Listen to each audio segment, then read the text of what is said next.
जी ये सही कह रहे हैं। यह आदमी लड़कियों की तस्करी करता है, कम उम्र की लड़कियों से शादी करके उन्हें बेच देता है। इसके खिलाफ कई कंप्लेंट दर्ज हैं, लेकिन हर बार कोई ना कोई आकर इसकी बेल करवा लेता है। इंस्पेक्टर उस 80 साल के आदमी को अरेस्ट करके ले जाता है। दूसरी तरफ सभी लोग वीरू का धन्यवाद करने लगते हैं। तुम्हारा बहुत बहुत शुक्रिया वीरू, तुम हमेशा हमारे गांव वालों की मदद करते हो, लेकिन फिर भी मैंने तुम्हारी बातों पर यकीन नहीं किया। अरे आपको अपने ऊपर शर्म आनी चाहिए। 18 साल की लड़की की शादी आप 80 साल के बूढ़े से करवा रहे हैं। वो आपकी बेटी है। वीरू की ऐसी बातें सुनकर तारा के माता पिता का सर शर्म से झुक जाता है। अगली सुबह तारा वीरू की दुकान पर पहुंचती है। जलेबी, तुम यहाँ क्या करने आई हो? तुम्हारा रिजल्ट आने वाला है, जाओ जाकर अपना रिजल्ट देखो। कौन है आप? मुझे सच सच बताइए, आखिर कौन है आप? अरे मैं तुम्हारे गांव का जलेबी वाला हूँ भाई। जलेबी बेचता हूँ, साधारण जीवन व्यतीत करता हूँ। नहीं, ये सारी बातें झूठ है। ये सच है कि आपकी जलेबी खाने के बाद लोगों को भविष्य दिखाई देता है। जब हमने जलेबियाँ खाई थी तो मुझे और माला को भी सपना आया था। माला ने मेरे बारे में यही देखा था कि मेरी किसी 80 साल के बूढ़े से शादी होगी, और वैसा ही होने वाला था, लेकिन आपने आकर मेरा भविष्य बदल दिया। अरे तुम ये क्या बकवास किए जा रही हो? मुझे जैसे ही उस आदमी के बारे में पता चला कि वो एक फ्रॉड है, तो मैं उसको अरेस्ट करवाने आ गया। अभी तो मुझे मेरी सहेली को बचाने जाना होगा, लेकिन याद रखिएगा, मैं आपका रहस्य एक दिन जरूर पता लगा कर रहूंगी कि आखिर आप हैं कौन। ऐसा कहकर तारा वहाँ से चली जाती है। तारा वहाँ से सीधा माला के घर जाती है।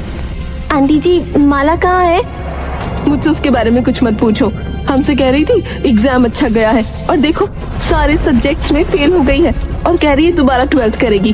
पूरे गांव में नाक कटवा के रख दी उस लड़की ने हमारी। लेकिन वो गई कहाँ है? आप मुझे ये तो बताइए। मुझे नहीं पता। तारा गांव के कुएं के पास जाती है। माला, ये तो क्या कर रही है? तेरा दिमाग खराब हो गया है क्या? मुझे मर जाने दे तारा, मैं मर जाना चाहती हूँ, मुझे नहीं जीना। मेरे घर वालों को लगता है कि मैंने पढ़ाई नहीं की थी, वो मुझे दोबारा 12th करने से मना कर रहे हैं। तभी वहाँ पर माला के माता पिता पहुँच जाते हैं। ये तो क्या करने जा रही थी मेरी बच्ची, मुझे माफ कर दे। मुझे नहीं पता था मेरी बातों से तो इतना नाराज हो जाएगी कि अपनी जान देने चली जाएगी। वो तो भला हो तारा का, जिसने समय पर तेरी जान बचा ली।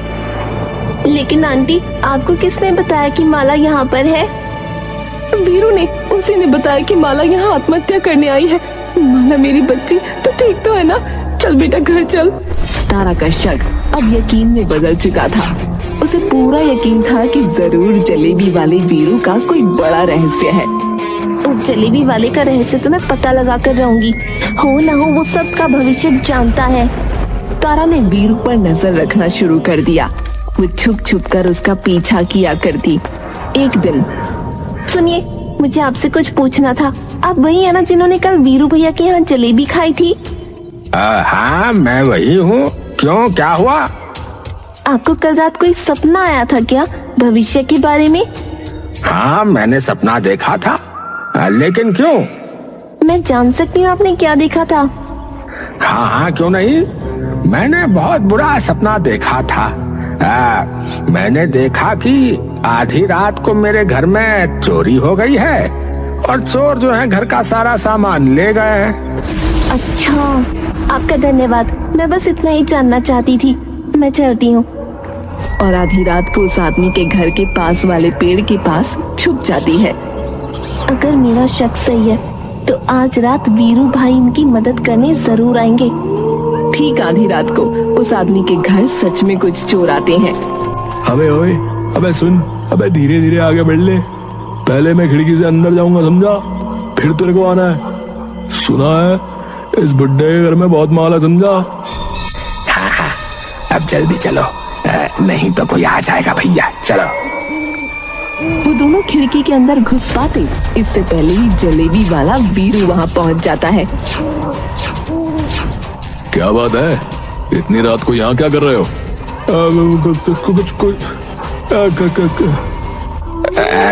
कुछ नहीं, हम तो बस टहल रहे थे। क्यों भैया, टहल रहे थे हम तो। आधी रात को कहीं चोरी करने तो नहीं आए थे? खड़े आए चोरी करने। आखिरकार आप आ ही गए वीरू भाई। मुझे पूरा यकीन था कि आप जरूर आएंगे। तो तुम यहाँ, वो भी इतनी रात को? यहाँ क्या कर रही हो तुम? मैंने कहा था ना, मैं आपका रहस्य जरूर जानकर रहूंगी। अभी भी समय है, आप बता दीजिए कि आप कौन है, नहीं तो मैं पूरे गांव में शोर मचा दूंगी कि आप लोगों को ऐसी जलेबियां खिलाते हैं जिसे खाने के बाद लोगों के साथ बुरा होता है। ये तुम क्या कह रही हो? मेरी जलेबियां खाकर किसी के साथ बुरा नहीं होता, बल्कि उन्हें उनका भविष्य पता चलता है जो उनके लिए अच्छा है। देखा, आपने अपनी सच्चाई कबूल कर ही ली।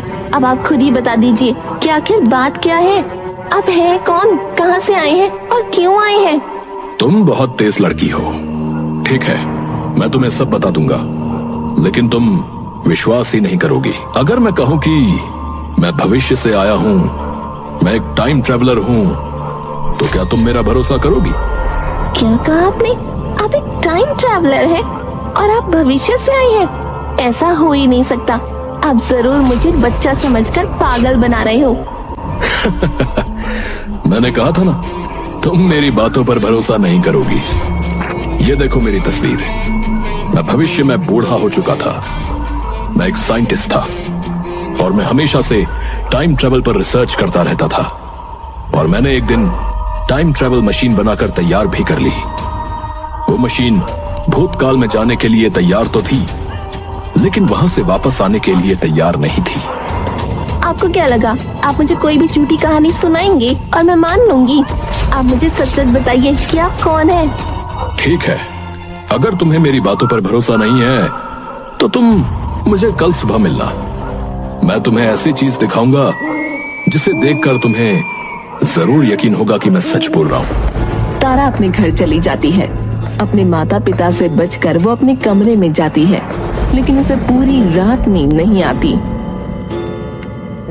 ऐसा कैसे हो सकता है? होना हो वो जरूर मुझे पागल बना रहे हैं। वो कह रहे हैं कि वो टाइम ट्रैवलर है। कुछ भी मतलब। तारा को पूरी रात नींद नहीं आती। अगली सुबह, बेटा इतनी सुबह सुबह तैयार होके कहाँ जा रही है? कुछ काम है माँ, बहुत जरूरी काम है। तारा सुबह सुबह ही वीरू के पास पहुँच जाती है।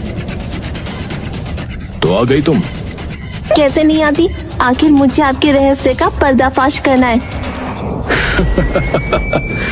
तुम भी बहुत जिद्दी लड़की हो। अच्छा, अंदर आओ। वीरू तारा को अपने घर के अंदर ले जाता है। उसे एक बड़ी सी मशीन और अजीब दिखने वाली मशीन दिखाता है। ओह वाह, ये क्या है? ये तो बहुत ही मस्त है। यही वो टाइम ट्रेवल मशीन है जिस पर बैठकर मैं यहाँ पहुंचा हूँ। इसका मतलब आप सच बोल रहे हैं? मुझे पूरा यकीन था कि मेरी ये मशीन सही काम करेगी, लेकिन नहीं। जब मैं खुद इस पर बैठा तो ये मुझे मेरे भूतकाल में ले आई, लेकिन जब मैंने वापस अपने वक्त में जाना चाहा तो मैं नाकामयाब रहा। इसका मतलब आप इस समय में फंस गए हैं और आप कभी वापस अपने घर नहीं जा सकते।